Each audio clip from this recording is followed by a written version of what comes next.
I wanted to ask you about Chris Boucher. We spoke to him a few weeks ago, and he told us he put on a bunch of weight, a bunch of muscle over the last few months. I know that's something that we've talked a lot about over the years as sort of being his next big hurdle.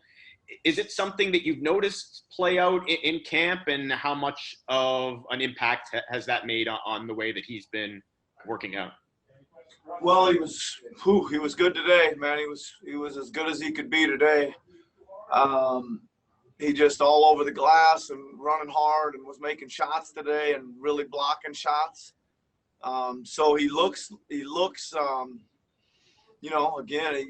it's hard, it's hard to tell a little bit, but looks better. I think there's some speed there. There's some energy. He kind of always has that stuff, but he does. He physically looks better as well, Josh. And from what he's done so far, he's trying to make a pitch at trying to get in the rotation and stay in it and get some quality playing time. That's for sure. He's certainly drawing some attention from the coaching staff for sure, the way he's playing. He's a guy that's always been in between positions a little bit. I know you've talked in the past about preferring him maybe at the four just because of the size situation or strength situation against bigger fives. Does the added muscle make him a little bit more playable at the five than maybe he's been in the past, or do you still sort of see that as being more of a natural four? Well, I think he's more of a five on offense, Josh, because he just seems to play that pick and roll, pick and pop dunker spot like a five man. Plays it really well. And again, it's a little bit more of a compact role. So it's kind of he's not alone in this category. But he's one of those guys that kind of less things to think about, keeps his motor running high. If that makes any sense, you know what I mean? He's just really kind of trying to play hard, and then he's screen and rolling, finding the open area. Defensively, I've always thought that he's gonna have some post up issues, but it's almost like we want to let him roam a little freer, which just makes him a better on the four because he can couple things. He can weak side shot block, as you know. And he's also, most of the fours are stretching right to the 3-point line. And we know that he's a great shot contester, or even a shot blocker for 3-point shots. So that's more of the field on both sides of the ball for him. And finally, but most importantly, did you get OG anything for his birthday? I have not yet, but thanks for reminding me. We got a really, really good happy birthday song to him here at the end of practice. Hopefully that'll get posted on social media so you can all enjoy that. Thanks, Nick. Wondering about rust. You've been two weeks in Naples, now over a week down there. Can you tell yet? Is the rust gone? And it's been a long time, right? And it's still gonna be time before you play again. I'm wondering, how much more time do you need? Well, I think there's still some there, Mike, and I think there will be. I think again, Naples was just workouts, so it didn't give us much for timing and rhythm and pressure defense and stuff. And here the guys have, as I've mentioned, are playing really hard. So there's another level up. You gotta catch the ball and footwork and before you even start thinking about other things like the rhythm of the offense. I've been really pleased. I think it's way better than maybe I expected, which is why maybe I've been pleased. But it's shown itself a little bit. There'll be some stretches up and down where it's turnover, and they're really unforced errors. You know what I mean? They're what you're saying. They're rust type errors, and I think it'll probably be another 3 levels. It'll be another level when we scrimmage. That'll probably go up a level in the actual regular season games, and as we all know, it goes way up when the playoffs start. So there'll be some working through some of that. I just think that's natural to expect. So all this time it is needed, right? It's not like they put in too much time. Well, I think it's been good. I think we're gonna get to a point here, Mike, where I think we're ready to play. Right? It's a little bit uncommon for us, just in general to have this much time. So I think it's been good, like we've talked about, physically to get their legs underneath them. We've been really kind of going on again, off again type of schedule right now, meaning intensity wise, right? Just because we do have the time, and it seems to be the feel of it for me anyway right now. All right. And last thing, those boxing ones, hoodies from yesterday, they're sold out on your website. You might get on that one. Yeah, I think we're working on that. It's hard to keep them in stock, but I think whoever's running that thing, I think restocked it today. So go ahead and rush right there if you want to get one, because they'll probably be gone by tonight again. So. All right. Appreciate it. Thanks, Nick. Thank you. I think we all saw last year during the playoff run, Kawhi's sort of steadfastness, his professionalism, his singular focus on doing the job every day. We know you're going to get that from Kyle this year.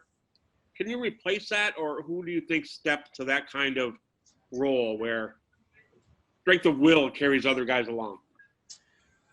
Well, I mean, we've kind of a couple answers, Doug, I think, to that. I mean, obviously, you know, Pascal's kind of our primary scorer, right? And he's got to, again, just continue to inch up that thing. Can he? I think he's played the role as a primary scorer exceptionally well this regular season. You know, it's again, climbing levels of greatness.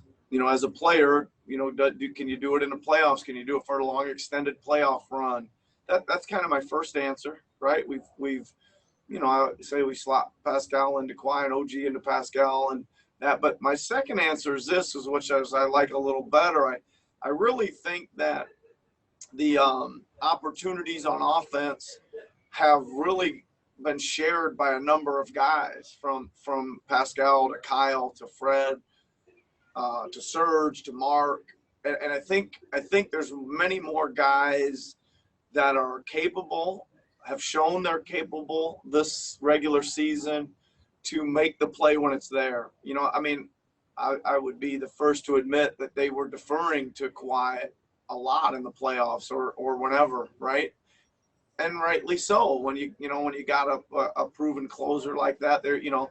But if I'm making sense here, I think there's going to be multiple guys that can probably step up, and I think it makes us, you know, it makes us dangerous. You know, you can get to Kyle Pascal, you can two-man action, Fred Pascal, Kyle Mark, Fred Mark, Pascal Mark, Fred Serge. You know, there's so many different little things, and I kind of like to approach it that way because I think we're trying to attack matchups that way, right? And it's nice to have so many different guys to try to maybe look at it, and you know, I think even like the end of the finals last year, you know, that game 6, it was a whole bunch, you know, it was Pascal and it was Fred and it was Kyle and it was, you know, there was all kinds of stuff going on with a lot of different guys there. So that's kind of my really long-winded answer for you.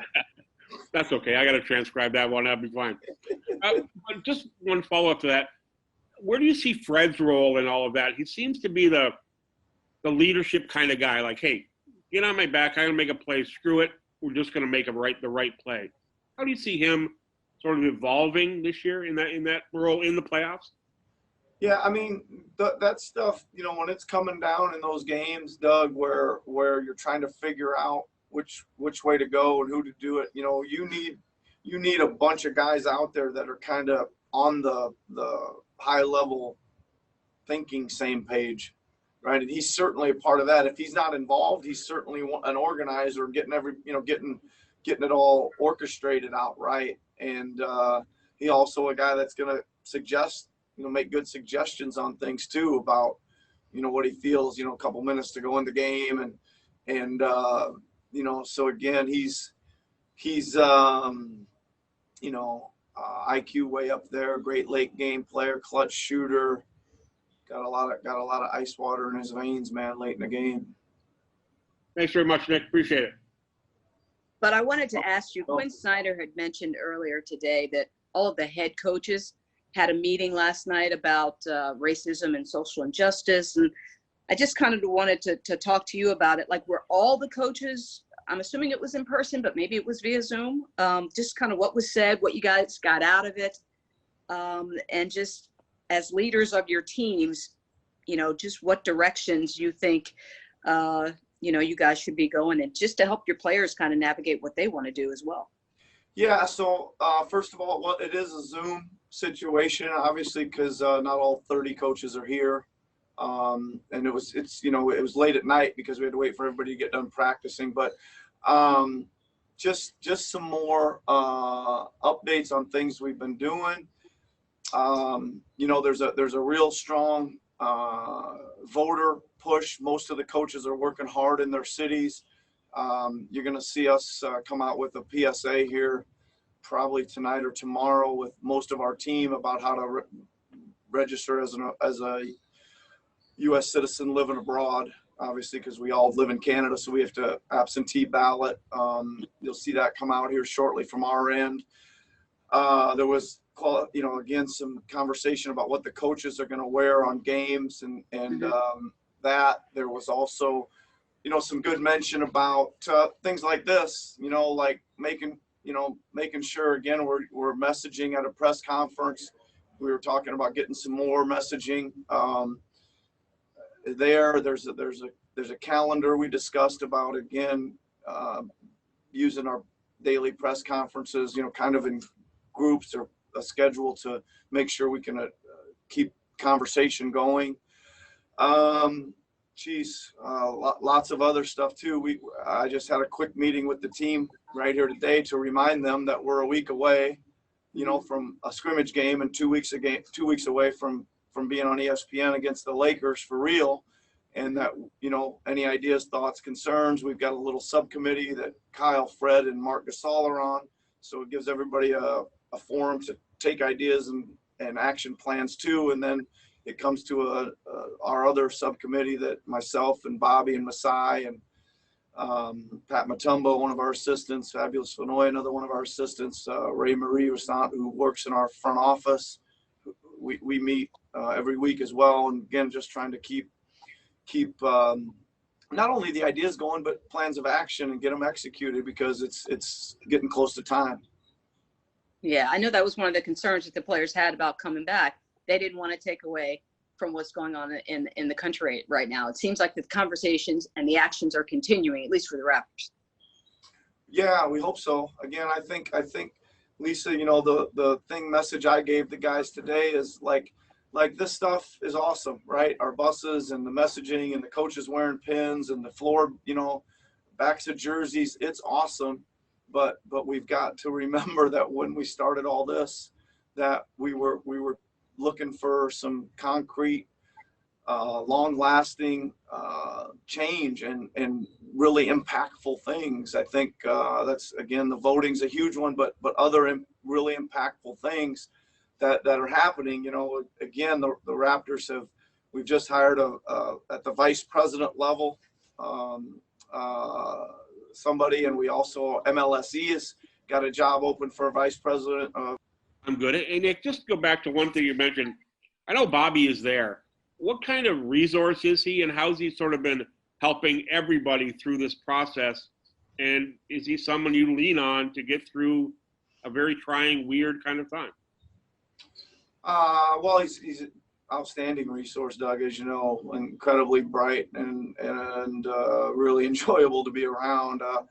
I do most of my day-to-day, you know, several times a day conversations with him about everything from A to Z, you know, rosters and practice and, you know, just thoughts in general, the current climate, looking out into the future, everything. So we spend a lot of time together. And like I said, he's one of those guys, Doug, that like I love to say, I don't ever have any uncomfortable moments with him, right? He's got this personality and we've got this working connection, and it doesn't happen every day in your coaching life that you get to work like that with somebody. And I don't know, I can't say enough about him, Doug. You know, I enjoy working with him, and obviously he's successful.